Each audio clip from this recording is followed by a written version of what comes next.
Marcos 1:15. Dice la palabra la gloria de Dios, Padre, Hijo y Espíritu Santo, diciendo: el tiempo se ha cumplido y el reino de Dios se ha acercado.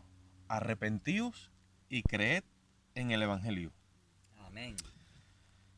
Palabra de Dios. Amén. Así es. Vale, yo quiero que compartamos hoy o que nosotros podamos exponer el tema del arrepentimiento, el concepto de arrepentimiento, que podamos estudiarlo a la luz de las Escrituras en base a su prisma. ¿Cómo lo digo? El significado que tiene la palabra arrepentimiento en su raíz del griego. Gracias, hermano. El significado que tiene la palabra arrepentimiento en la raíz del griego y el significado que tiene la palabra arrepentimiento en la raíz del latín. Y tú dirás, bueno, ¿qué tiene que ver eso con lo que nosotros tiene que ver? Porque cuando nosotros hablamos de la palabra arrepentimiento conforme a la raíz en griego, que es como se escribió el Nuevo Testamento y es como el apóstol Pablo desarrolla el tema del arrepentimiento, ¿vale? El término arrepentimiento viene del griego metanoia, que significa un cambio de mentalidad. Dios te regala otra cosmovisión o otra visión de ti mismo. Eso es un cambio de mente. De ahí la metanoia, transformación o cambio de tu mente. Cuando tú entiendes eso, o sea, o cuando Dios te instala ese tipo de mentalidad, estás preparado para entender el plan de Dios. Mientras que si tú lo de Dios lo proyectas a través de un arrepentimiento en su raíz latina o del latín, es diferente. Y yo lo que quiero es que nosotros contrastemos esas dos vertientes para que podamos entender cosas que nos han pasado o que nos pueden estar pasando. Cuando Jesús dijo arrepentidos y creer en el Evangelio, son dos requisitos que Jesús le pide al pueblo de Israel: arrepentimiento y creed en el Evangelio. Le estaba anunciando la buena nueva del reino, ¿vale? Ahora, nosotros como iglesia, si somos el recipiente donde se ha dispensado o proyectado la persona del Espíritu Santo, tendríamos que estar claro en lo que es el arrepentimiento según en su raíz griega, que es metanoia. ¿Por qué? Porque cuando una persona comprende o entiende lo que es arrepentimiento como una visión que tengo de mí mismo, de cómo Dios me ve, entonces es como cuando dijo Cristo que cuando el Espíritu Santo viniese, ¿qué iba a hacer con el mundo? Lo iba a convencer de pecado, de justicia y de juicio. Cuando una iglesia está llena del Espíritu Santo, le predica al mundo arrepentimiento. Pero ¿cómo lo hace? Convenciéndolo de pecado, de justicia y de juicio. Cuando un pecador es convencido de pecado, de justicia y de juicio, es porque se le ha administrado un arrepentimiento en cuanto a su cambio de mente.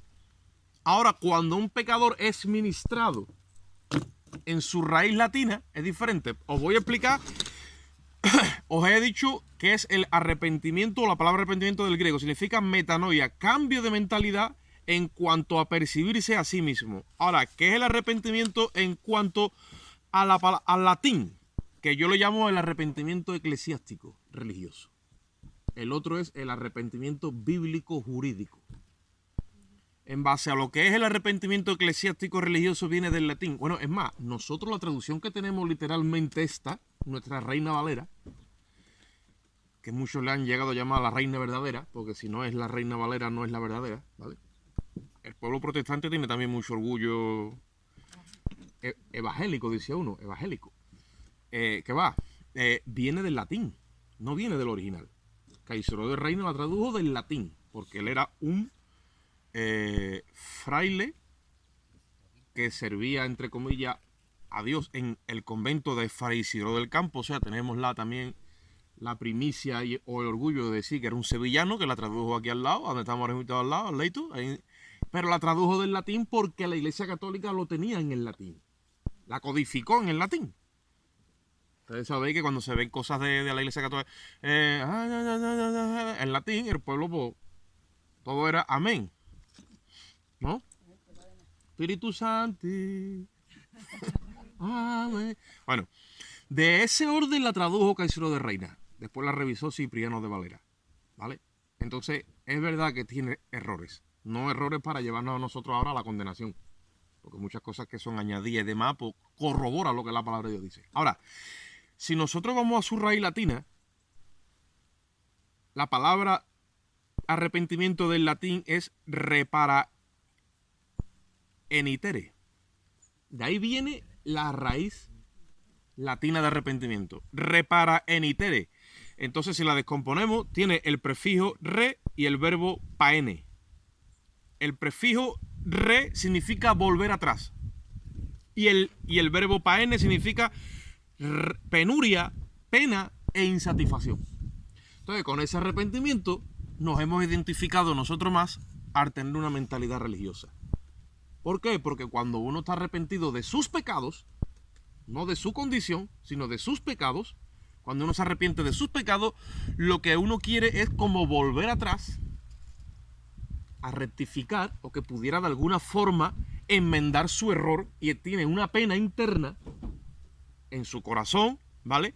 Porque le gustaría volver atrás para quedar satisfecho del error cometido. Y con ese término de arrepentimiento, que tiene que ver también con duelo, con penuria, con ese término de arrepentimiento nos hemos identificado muchos de nosotros, incluso después de haber venido a Cristo. ¿Entendéis? ¿Qué es lo que sucede? Que muchas veces en tu arrepentimiento, tú lo que has querido es demostrarle a Dios ahora a través de tus obras que te has arrepentido, pero intentando de borrar tu vida vieja. Ese no es el arrepentimiento que ministró Pablo jurídicamente en las epístolas. Ese es el arrepentimiento que viene de esa pena, que es propia también de cuando uno comete un error. Evidentemente se siente mal si hay ese duelo. Es propio. Pero no es el arrepentimiento que ministra el Espíritu Santo en la iglesia al mundo. Cuando el Espíritu Santo está en la iglesia, ministra al mundo un arrepentimiento de intelectualmente comprender su estado y condición a los ojos de Dios, y es de pecado, de justicia y de juicio.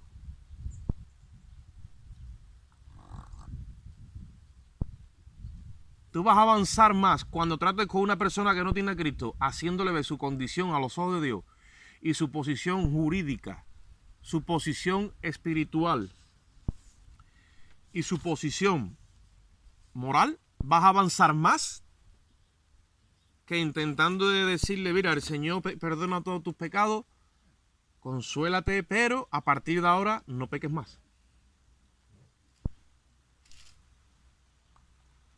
Y todo ¿qué es lo que pasa? Vamos a ver, tenemos que dejar una cosa clara. Ni tú, ni yo, ni el apóstol Pablo si viniese, y ni Juan Lana, dijo uno, ninguno vamos a vencer pecado moralmente. No, pero yo tengo a Cristo en mi corazón, sí, yo también, y no lo vamos a vencer. Porque el bautismo que nosotros hemos recibido, dice el apóstol Pablo, que ahora nos salva y nos justifica, lo hace, pero no quitando las inmundicias de la carne. Dice 1 de Pedro 3:21. Por lo tanto, moralmente no puedes vencer el pecado. Ni pudiste ayer, ni puedes hoy, ni podrás mañana, porque la naturaleza adámica, aunque te la han dejado ahí, ella nunca va a vencer el pecado. ¿Qué es lo que sucede? Que la parte religiosa de arrepentimiento te incita a pelear contra el pecado en tu naturaleza caída. De ahí el legalismo y de ahí la religión. Porque si no, nunca hubiera existido la religión. ¿Qué es religión? Religión viene del griego religar. ¿Qué es lo que religo? Religo la obra de Cristo juntamente con la mía. Y no se puede mezclar una obra que es pura, que está acabada, que es santa, que es perfecta, con la mía que es imperfecta. Yo haré cosas bien, pero también hago cosas mal. No se puede mezclar. Y el arrepentimiento religioso hace que tu obra quede mezclada. Por eso es que hay muchos líderes y hermanos en la fe que no toleran que una persona peque hoy y que siga siendo un hijo de Dios, con sus pecados perdonados. Cuando Jesucristo dijo arrepentíos y creed en el Evangelio, ese arrepentimiento del que el Señor estaba hablando es un arrepentimiento que se produce una sola vez en el pecador. No se puede arrepentir 2 veces de su condición. Porque ese arrepentimiento lleva al pecador a nacer de nuevo. ¿Sí o no? Amén. Cuando tú te das cuenta de tu condición, mira, este es el estado de todo pecador a los ojos de Dios. Os lo voy a decir. Jurídicamente está condenado y sentenciado a una eternidad sin Dios. Eso es la parte jurídica. ¿Qué es la parte jurídica, hermano? Donde están escritos tus pecados, que hay un escriba que escribe, y hay unos libros que se registran los pecados, como si tú te vas al antiguo Israel, que allí está todo. Es más, Israel todos los años hacía un memorial de los pecados. Y celebraba el día de la expiación, donde se leían los pecados, y la sangre que se vertía es la que le daba un año más de perdón. Pero se hacía memoria de los pecados. ¿Por qué? Porque estaban registrados. Jurídicamente, los pecados de cada ser humano quedan registrados en un libro. Y ahí se levanta un acta en base a los decretos de Moisés que le es contraria a todo ser humano. Colosenses lo llama el acta de los decretos, que nos es contraria. Gracias a Cristo que la clavó en la cruz del Calvario, dice que la ha anulado. Amén. En la parte jurídica, él ha anulado eso, pero todo ser humano la tiene ahí. Ahora, en la parte moral, ¿qué pasa? En la parte moral, todo ser humano está corrompido. Esfuérzate por ser santo, que te vas a encontrar todavía más inmundo. Vamos a ver, esfuérzate humanamente, digo. Espiritualmente no, espiritualmente es propio que seas santo. Mira, empieza 1 Corintios y dice, a los santificados en Cristo Jesús, ¿vale? Han sido declarados santificados, en apartado dice, llamados a ser santos. Si yo he sido santificado en Cristo, yo tengo un llamado a ser santo. Y ese llamado lo tengo que ejecutar aquí abajo. Yo no me puedo ir, por, como andan muchos también, por los cerros de Úbeda, diciendo, no, yo es que soy santificado y la sí, pero usted haga usted el favor de demostrarme a mí que anda en santidad. Porque usted tiene un llamado a ser santo. No, es que yo no puedo. No podrá con la parte de Adán, pero con la de Cristo sí puede, que está en ti. Tú tienes una nueva naturaleza. Y esa naturaleza no se corrompe, no peca, no tiene conciencia de pecado, no se desvía. Esa es la nueva naturaleza que está en nosotros. Entonces, ¿qué es lo que pasa, hermano? No mires mal tu vieja naturaleza. No computa los ojos de Dios. No te concentres en ella. ¿Es que acabo de pecar? Sí, pues levántate y sigue caminando. Hombre, que esto tampoco es tan liviano. No es tan liviano, no. Se trata de que el asunto es bien serio.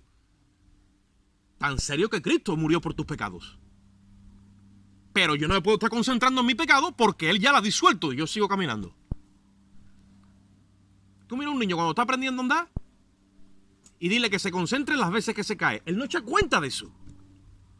Él con la misma se levanta y sigue porque lo que quiere es caminar. ¿Hasta que qué? Hasta que consigue caminar. Cuando consigue caminar, cada vez se cae menos. Ahora, ¿cuántos están caminando en el Espíritu? ¿Y cuántos están concentrados en andar en el Espíritu? ¿No? Después se nos mete la Interpol o la Policía Secreta Espiritual y está más concentrada en cuántas veces te han caído que si has aprendido a andar en el Espíritu. El Evangelio de Pablo era, hermano, si vivís en el Espíritu, anda también en el Espíritu. Porque si tú tienes el Espíritu dentro, tú estás capacitado para andar. Como un bebé, llega un momento que sale andando. Y ya tiene que estar detrás porque eso se pone a andar y no vea. ¿Qué es lo que sucede entonces con el arrepentimiento de orden? Bueno, otra parte es la espiritual. Espiritualmente, ¿cómo está el ser humano en su parte caída? Está muerto. Dice Efesios 2:1, y a vosotros, estando muertos en vuestros delitos y vuestros pecados, os dio vida juntamente con Él. Tú estás muerto espiritualmente. ¿Qué hace Dios? Te da vida por su espíritu. ¿Cuándo? Cuando vienes a la cruz. Recibes justicia divina. ¿Qué pasa con el creyente que está continuamente identificándose con el arrepentimiento religioso? Que la justicia divina se mezcla con la suya propia. No la acaba de separar. Está todo separado. Yo le decía antes al hermano, digo, mira, uno de los errores que yo he visto en la iglesia, que a mí me ha cogido y que yo lo he cometido, es que yo empecé a llevar a mis hijas a la iglesia, pero me descansaba en el sentido de que allí le enseñaban la Biblia y le hablaban de Dios. Después yo en mi casa no tuve esa responsabilidad de hacerlo continuamente porque la llevaba a la iglesia, a la escuelita dominical. Que está bien. pero me descansé. Y ellas cogieron un concepto de a la iglesia aprender las cositas del Señor y en casa pues. Dios le dijo a Israel, mira, tú le vas a enseñar mi palabra cuando se levante, se levante de la cama, cuando esté en la casa, cuando vaya por el camino y al acostarse. Estaba hablando de un continuo. Nos sentamos a comer, hablamos del Señor, hablamos de las cosas del Señor. Estamos aquí, estamos allí. Todo el tiempo es Cristo. Pero la religión, ¿qué es lo que hace? La religión separa la vida del creyente. Dice, ahora estoy en la iglesia y ahora estoy en mi casa. Y no crea un estilo de vida que es lo que hace el arrepentimiento conforme a la parte jurídica, moral. Un estilo de vida.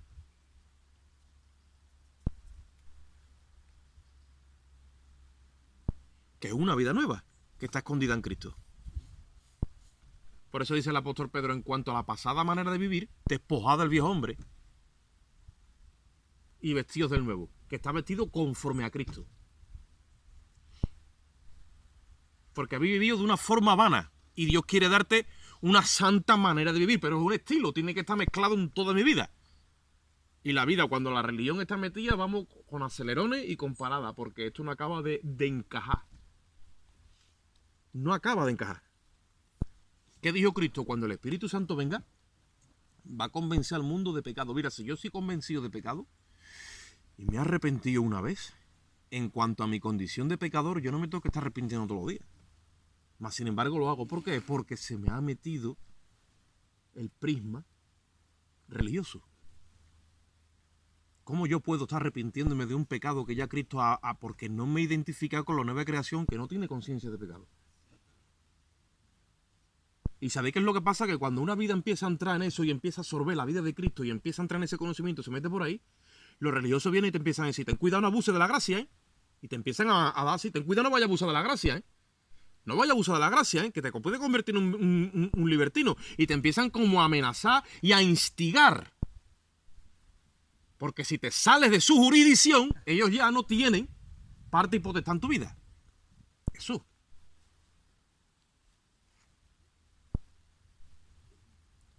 Mira, abuses de la gracia o no abuses de ella, al final, el que nos va a juzgar es Dios.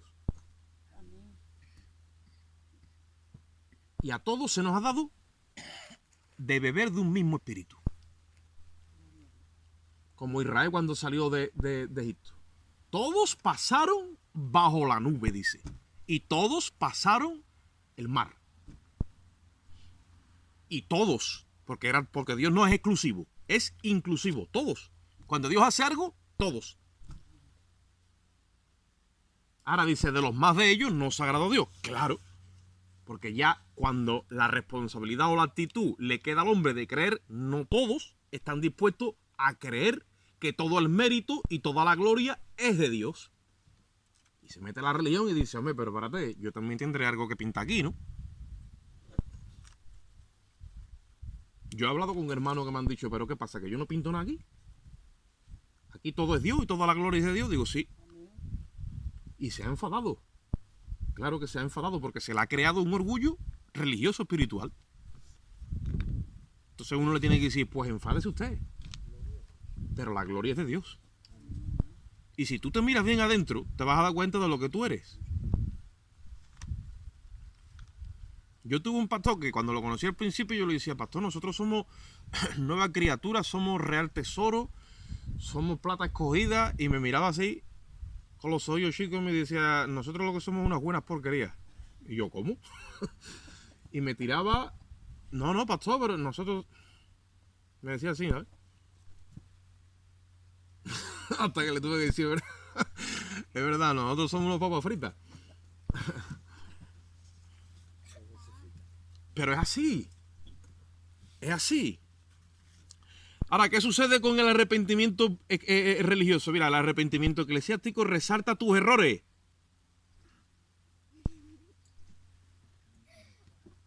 Dándote un sentimiento de insatisfacción y dejándote incompleto, mostrando tu presente para revertirlo a través de tu conducta, contrastándola con tu pasado y tu presente a través del esfuerzo moral. Dice Romanos 8.1. Oye esto. Ahora pues ninguna condenación hay para los que están en Cristo Jesús. Que Isidoro de Reina le añadió y dijo, los que no andan conforme a la carne, conforme al espíritu, ¿vale? Es añadido. Pero después dice en el versículo 2, porque la ley de vida en Cristo me ha librado de la ley del pecado y de la muerte. Entonces es una cosa de legislatura. Yo he escuchado a gente decir, cuando yo entendí esto en mi espíritu, increíble el descanso que recibí. Claro, porque moralmente has dejado de pelear y te has enterado de que esto es una cosa de leyes. Y como te has agarrado a la ley de vida en Cristo, es lo único que te ha librado de la ley del pecado y de la muerte. Pero como tú estés continuamente peleando, la ley del pecado y de la muerte, dice el apóstol Pablo, te lleva a otra ley, que es la ley de tus miembros. Que cada vez que tú le dices no, ella dice, ¿cómo? Para allá voy. Dice el apóstol Pablo, yo no sabía que codiciaba. Estaba feliz. Y me dice la ley, no codiciará. ¿Y para qué me dijo no codiciará? Se levantó esa codicia en mí. Claro. Porque la ley del pecado y de la muerte está diseñada para despertar la ley pecaminosa de nuestros miembros. Si no, pruébalo a un niño, dile, el niño está al lado de un enchufe y él no sabe que es un enchufe y está en su mundo. Como tú le digas, no meta los dedos aquí. ¿Para qué le has dicho eso? Ya tiene metido en la cabeza el enchufe. Y el enchufe siempre estuvo allí y él estuvo en su mundo, pero tú les has enseñado que eso es peligro, que para allá no, para allá va. Porque la ley está diseñada para mostrar la desobediencia que hay en nosotros. Entonces, si Dios dice esto no, esto no, esto no, todos los no, y tú te concentras en los no, acaba con la ansiedad, porque no los puedes vencer. Por eso te quita la mirada de los no, ya que Moisés tenía ese ministerio, y te lo pone en ¿qué? En el sí.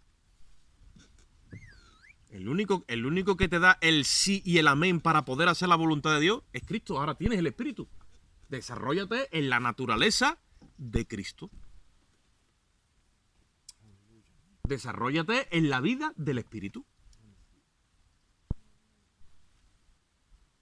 Muchos piensan que cuando recibimos a Cristo a través del arrepentimiento genuino, bíblico, que jurídicamente te demuestras que has sido justificado, regenerado y santificado, muchos piensan que cuando cometen errores o pecados, el Espíritu de Dios se va. Mira, cuando Dios te registra como hijo, como dijo él, justo lo que te envía, muchos dicen, viene el Espíritu de Dios y está con mi espíritu, estamos los dos espíritus metidos.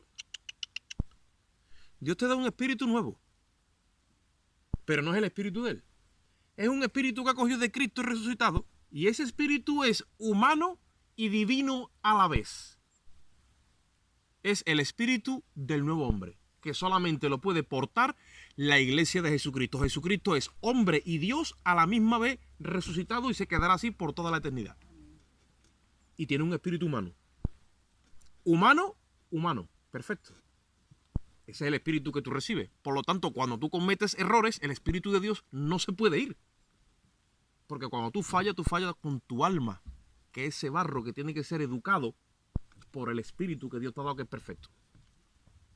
Dice Romanos 12:1. Os ruego, hermanos míos, por la misericordia de Dios, que presentéis vuestros cuerpos en sacrificio vivo. Ahí tú te tocas.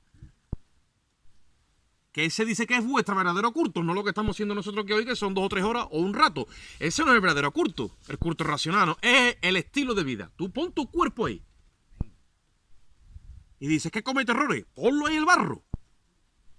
Porque yo estoy dentro de ti. Y ahora cuando tú te dejes ministrar por mí, que estoy dentro de ti, que soy perfecto en ti, el barro va cogiendo forma. Por eso dice que entonces cuando tú ofreces tu cuerpo un sacrificio vivo, llega un momento que tú empiezas a comprobar cuál es la perfecta, buena y agradable voluntad de Dios. Esto no llega y pega, esto es que tú estás ahí siendo ministrado por Él hasta que tu barro, tu vasija, empieza a coger la forma del espíritu que tienes dentro. Eso se llama la imagen de Cristo. Dice el apóstol Pablo a los Corintios, si trajimos la imagen del terrenal, también traeremos la imagen del celestial. Se está formando dentro de cada uno de nosotros. Yo no puedo estar concentrado en Adán. Tengo que estar concentrado en ¿quién? En el postrer Adán, que es Cristo. De ese es que a mí me han dado su espíritu. Porque el primer Adán, dice la Biblia, fue hecho alma viviente. Y esa es la naturaleza caída que tengo. De hecho, todas las personas que andan ahora mismo por ahí sin ser salvas tienen la imagen del primer Adán y son almas vivientes. Pero el postrer Adán dice que ha sido hecho espíritu vivificante. Cristo se ha procesado. Y para ser espíritu tenía que morir, resucitar, ser glorificado y ascendido. Por eso él le dice a los discípulos, no entristezcáis porque os he dicho que me voy, porque eso ahora mismo no lo entendéis. Pero cuando eso se produzca, no voy a estar fuera de ustedes, me voy a impartir dentro, yo mismo. Lo que pasa es que a ellos les faltaba ese conocimiento. El apóstol Pedro estaban ahí reunidos y dice a Jesucristo, ¿quién dicen los hombres que soy yo? Señor, dicen que tú eres Jeremías, otros dicen que tú eres Elías. Ah, bien. ¿Y ustedes quién dicen que soy yo? Y habló Pedro, ¿no? Le dijo, tú eres el Cristo, el Hijo del Dios viviente. ¿Y qué le dice Jesús? Es por revelación que entendemos quién es Dios. Pero Pedro señaló a Cristo fuera de él. Le dijo, tú eres el camino, eres el Dios viviente, el Hijo del viviente, fuera de él. Porque todavía no sabía que, derramado la sangre, había resucitado y había glorificado. Cuando el apóstol Pablo empieza su ministerio, lo hace desde otro prisma, porque ya ministra el arrepentimiento jurídico.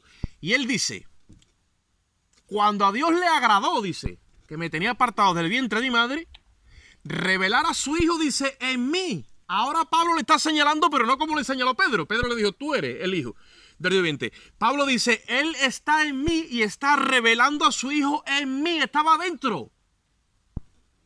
Por eso que es el único apóstol que dice, sed imitadores de mí como yo lo soy de Cristo.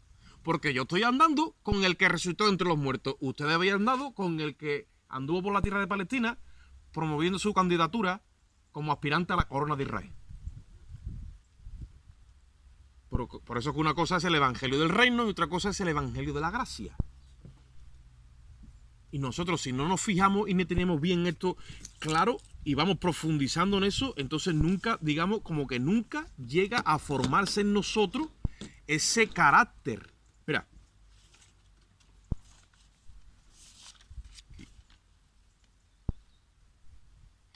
Toda religión te deja procurando entrar sin la seguridad plena de conseguirlo,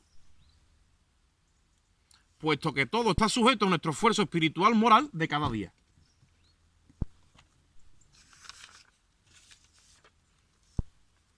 Si yo en ministrarte el evangelio te digo, ¿tú estás seguro que tú vas a llegar al cielo? Y hombre, yo sí. Y te lo pregunto 3 veces seguidas y le digo, ¿pero tú no cometes pecado? Hombre, yo sí. Y te empiezo a hacer esas preguntas y te dejo debilitado y te dejo con una interrogante como impresionante y te digo, escúchame, no te creas que tú eres tan santo ni que tú vas a llegar. Y te dejo reventado. Y yo que tengo este conocimiento, imagínate que me corrompo y tengo esa maldad. Dios me guarde y me estrella a mí porque yo no sé. Pero te estoy diciendo, ¿ves? Y eso se hace. Y te digo, ¿a ti quién te asegura que tú vas a llegar? ¿Quién te asegura a ti que tú vas, que si tú estás hoy, mira cómo estás? Que no puedes ni con tu arma. Y mañana, ¿tú qué sabes lo que te va a venir? Mira lo que va a pasar, y te meto 2000 kilos en la conciencia y ahora tú moralmente con la parte caída los llevas. Y cuando llega a la esquina te dice el diablo, escúchame, de perdido a río es lo mismo. Así que eso lo hace la religión, hermano. Y eso están haciendo los hombres malos con la religión. Jesucristo y el Espíritu Santo no hace eso. El apóstol Pablo no hizo eso con la iglesia. La edificó. Por eso dice, él mismo constituyó apóstoles, profetas, evangelistas, maestros y pastores. Dice, ¿para qué? Dice, para la edificación del cuerpo. Cuando tú no tienes esto claro, ¿sabes qué es lo que tú haces? Te lo digo. Destruyes el cuerpo, lo persigues. Por tu fanatismo y tu legalismo religioso. ¿Qué estaba haciendo Pablo cuando iba para Damasco? Bueno, aparentemente iba con cartas de los sacerdotes y estaba legalizado todo y estaba haciendo la obra de Dios. Y cuando Jesús se le aparece le dice, ¿por qué me persigue? Estaba ciego y no sabía que estaba persiguiendo al cuerpo de Jesucristo, a la iglesia. Mira cómo le entra a Jesús. No le dice, Pablo, estás equivocado, yo soy el Señor, yo soy el Adonai. Mira que esto, le pregunta solamente, ¿por qué me persigue? ¿Cómo? ¿Yo te estoy persiguiendo a ti? No, mi problema es con esta gente, que están diciendo que el Mesías de Israel es el hijo de un carpintero. Sí, y ellos son mi cuerpo, y tú cuando persigues al cuerpo, persigues a la cabeza. Por eso le pregunta, ¿por qué me persigue? Cuando no tenemos las cosas claras, a lo mejor, ¿quién sabe si estamos persiguiendo al cuerpo de Cristo? ¿Qué arrepentimiento nosotros? Falta de conocimiento. Por eso es que el profeta dijo, el pueblo perece. Pero porque le falta conocimiento. El arrepentimiento eclesiástico religioso apunta a tus actos y a tus pecados, mientras que el arrepentimiento bíblico y jurídico apunta a la condición y el estado en el que tú estás. El bíblico se produce una sola vez. Me arrepentí. El religioso te obliga a estar haciéndolo continuamente. Si hay arrepentimiento en tu vida continuamente, y es bíblico y es religioso, es porque tú estás continuamente haciendo memoria de tus pecados. Y Jesucristo ha sido ofrecido una sola vez. Entonces, ¿qué está pasando? Por eso es que tenemos que estudiar la epístola a los hebreos. Dice que los que no tienen su conciencia limpia tienen que seguir practicando este culto. ¿Por qué? Porque la conciencia no llega a limpiársele. Pero el libro de Hebreos dice que la sangre de Cristo limpia nuestras conciencias de obras muertas. ¿Qué ha pasado o qué está pasando? Eso tiene a la iglesia detenida en el conocimiento. Por eso es que la iglesia no puede crecer en la gracia y en el conocimiento de Dios. Yo me tengo que despojar de mí mismo y caminar. Si dice que la iglesia es la plenitud de aquel que lo llena todo y entonces, ¿sabes lo que es la plenitud? De la gloria de Dios. Es una expansión de luz que no tiene final, no tiene límite, porque la plenitud viene del griego pleura, significa indefinidamente. La gloria de Dios fluyendo.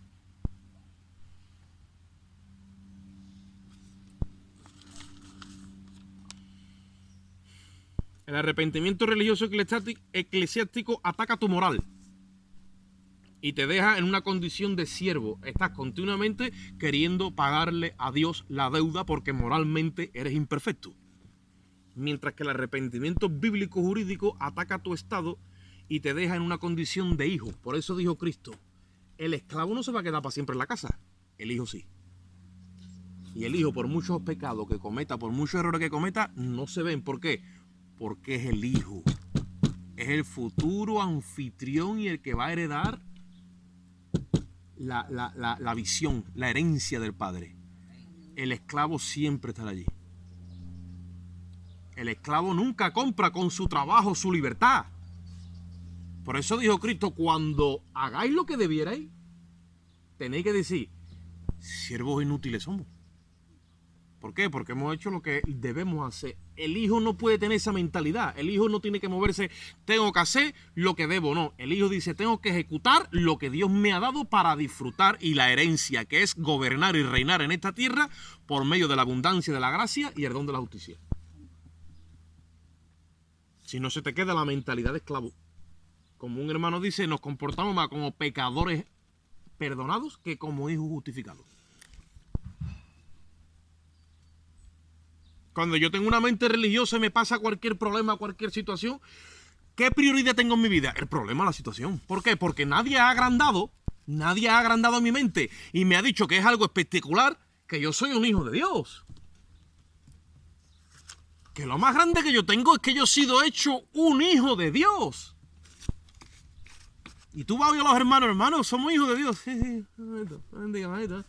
No entienden la grandeza de lo que han recibido. La identidad es tan poderosa que está por encima de todas las circunstancias.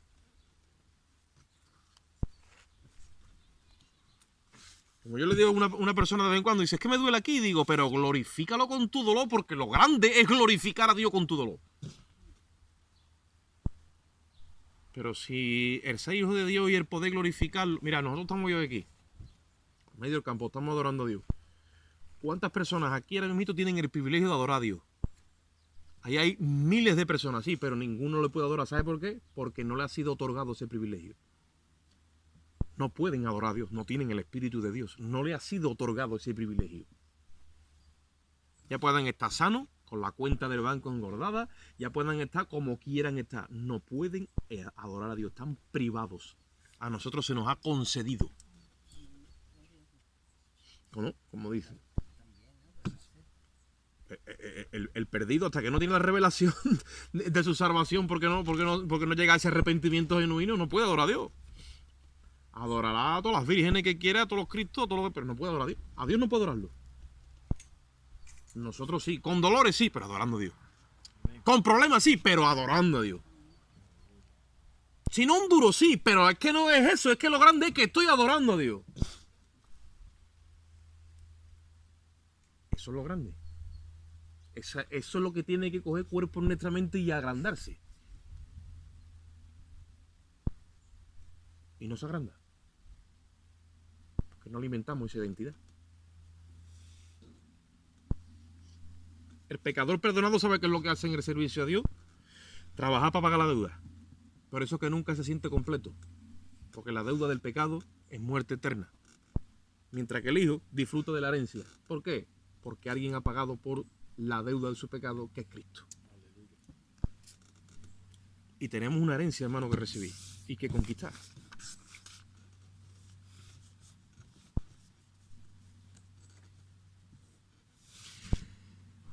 Ya lo vamos a dejar ahí. Y os voy a decir simplemente una cosa. Y oye esto ahora, mira. Para que tú veas la fuerza que tiene la religión en el pueblo judío y en el pueblo católico en todos lados. Jesús cogió a Juan, a Jacobo y a Pedro y se los llevó al monte de la transfiguración, que nosotros lo conocemos como el monte de la transfiguración.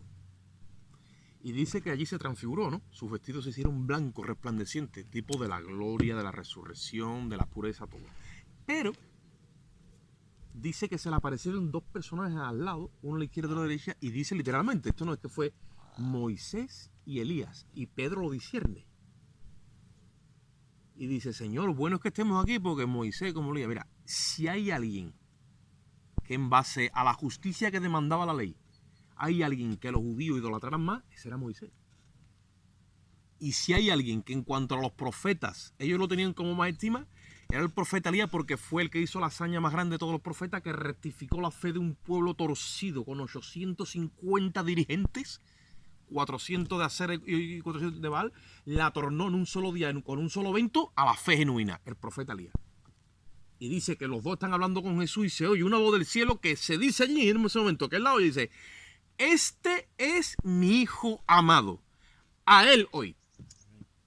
O sea, ya ni Elías, ni Moisés, ni el que venga. ¿Por qué? Porque la justicia que reclamaban los profetas se va a cumplir cuando éste vaya a la cruz. Y la justicia que demandaba la ley también se va a cumplir cuando éste vaya a la cruz. Por eso Pablo, cuando escribe en Romanos, dice, ahora pues, aparte de la ley, se ha manifestado que es la justicia de Dios, testificada por la ley, Moisés, y por los profetas, Elías. Justicia de Dios que gratuitamente se nos ha dado por medio de su gracia. Y hemos recibido, dice, la redención, el perdón de los pecados. Y Pablo, que era un celebrito, sabía que todo esto encajaba jurídicamente en una legislatura que ante notario ha sido aprobada, pero no el notario de ahí de la esquina de la Villapó Sevilla, no, en el tribunal de arriba, en el celeste. Y allí ha obtenido eterna redención. Por lo tanto, Pablo lo que está diciendo es, ha sido hecho libertado del pecado. Ahora sí tú puedes ser siervo de Dios. No te concentres más peleando contra el pecado. Sírvele a Dios. Porque este es mi hijo, dijo, a este oí. Y todavía hay gente en la iglesia oyendo a Moisés. Si Moisés tenía un proyecto y lo cumplió.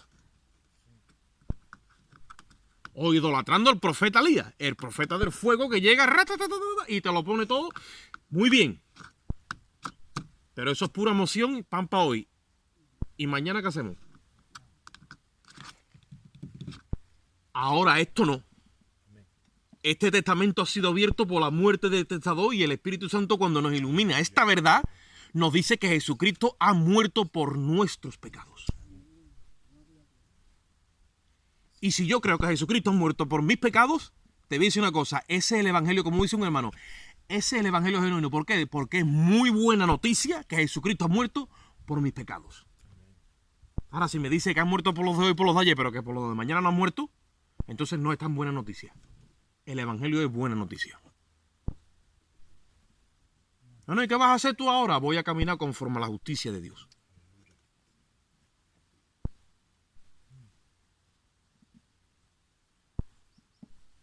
Y el evangelio sufre todo tipo de ataques por eso mismo, porque es tan bueno y tan bueno, que el religioso no se lo cree.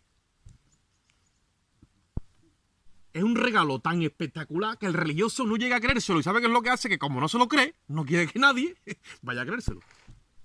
Eso lo pasa. Cuando Caín le llevó la ofrenda al Señor, allí en el principio, con el trabajazo que se pegó de montar aquel kiosco de fruto de la tierra, y cuando Dios no lo miró ni con agrado ni en su ofrenda, cogió un rebrinque que le duró al hijo de Caín y al hijo de Caín y al otro hijo y al otro hijo y al otro hijo y al otro hijo y al otro hijo, que cuando Jesús habló del hermano mayor con el hijo pródigo, todavía el hermano mayor tenía el reflejo del enfado de Caín. Porque en su justicia el hombre quiere alcanzar la bendición de Dios cuando Dios se la ha regalado en Jesucristo. Por eso un solo arrepentimiento. Por eso dice Hebreos, es imposible que si tú, que has recibido la buena palabra, el don celestial, el Espíritu Santo, y recaes, se estaba refiriendo a recaer de la fe, es imposible que seas renovado para arrepentimiento, porque tú no puedes nacer dos veces del Espíritu. Vas a nacer una vez de la carne y otra del Espíritu. ¿Dónde te metemos ahora? ¿Que matamos a Cristo otra vez? ¿Ya ha muerto para ti? Sí, tú has nacido de nuevo. Entonces, ¿qué hago si he recaído en la fe? Vuelve a los primeros rudimentos si hace falta, pero recupérate en el Espíritu y en la fe de Cristo. Porque ahí sí que Dios nos demanda. Tú te caes en la carne y Dios no te computa, pero como te caigas en la fe, ahí te viene y te dice, ¿qué pasa? ¿Que no crees lo que yo he hecho por ti? ¿No vas a creer lo que yo he hecho por ti? ¿Te vas a creer que esto necesita enmienda y cláusula y remiendo? Este convenio está perfecto y está acabado. Amén. Aleluya. Padre, te adoramos en esta hora, Señor. Te bendecimos. Te damos gracias, Señor. Yo te ruego que tú bendiga esta palabra en nuestros corazones y que tú nos des entendimiento en esta hora, Padre, para movernos en la fe bíblica, la genuina y la verdadera que es tu Espíritu, Señor. Ayúdanos a mostrarle a este mundo la convicción de pecado, de justicia y de juicio, Señor. Y saca todo sentimiento de condenación, Dios mío, de pena y de culpa, Dios mío. Porque Cristo la llevó por nosotros. Te damos gracias y en ti seguiremos esperando en el nombre de Jesús. Amén. Amén. Aleluya.